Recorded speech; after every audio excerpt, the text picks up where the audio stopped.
بسم اللہ الرحمن الرحیم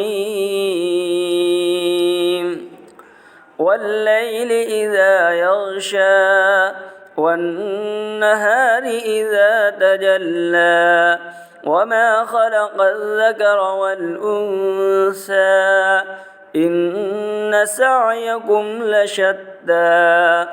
فأما من أعطى واتقى وصدق بالحسنى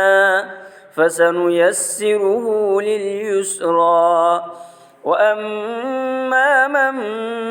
بخل واستغنى وكذب بالحسنى فسنيسره للعسرى وما يغني عنه ماله إذا تردى إن علينا للهدى وإن لنا للآخرة والأولى فأنذرتكم نارا تلظى لا يصلاها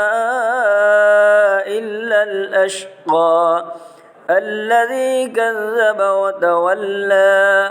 وسيجنبها الأتقى الذي يؤتي ماله يتزكى وما لأحد عنده من نعمة تجزى إلا ابتغاء وجه ربه الأعلى ولسوف يرضى۔ شروع اللہ کے نام سے جو سب پر مہربان ہے، بہت مہربان ہے۔ قسم ہے رات کی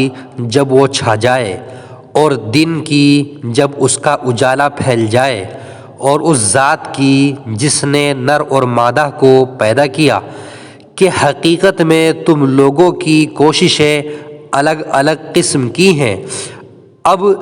جس کسی نے اللہ کے راستے میں مال دیا اور تقوی اختیار کیا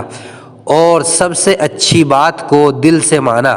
تو ہم اس کو آرام کی منزل تک پہنچنے کی تیاری کرا دیں گے۔ رہا وہ شخص جس نے بخل سے کام لیا اور اللہ سے بے نیازی اختیار کی اور سب سے اچھی بات کو جھٹلایا، تو ہم اس کو تکلیف کی منزل تک پہنچنے کی تیاری کرا دیں گے۔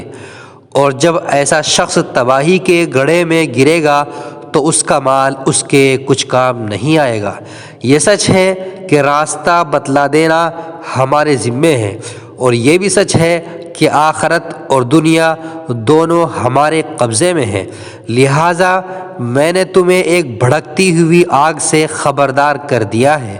اس آگ میں کوئی اور نہیں، وہی بدبخت داخل ہوگا جس نے حق کو جھٹلایا اور منہ موڑا، اور اس سے ایسے پرہیزگار شخص کو دور رکھا جائے گا جو اپنا مال پاکیزگی حاصل کرنے کے لیے اللہ کے راستے میں دیتا ہے، حالانکہ اس پر کسی کا کوئی احسان نہیں تھا جس کا بدلہ دیا جاتا، البتہ وہ صرف اپنے اس پروردگار کی خوشنودی چاہتا ہے جس کی شان سب سے اونچی ہے۔ یقین رکھو ایسا شخص عنقریب خوش ہو جائے گا۔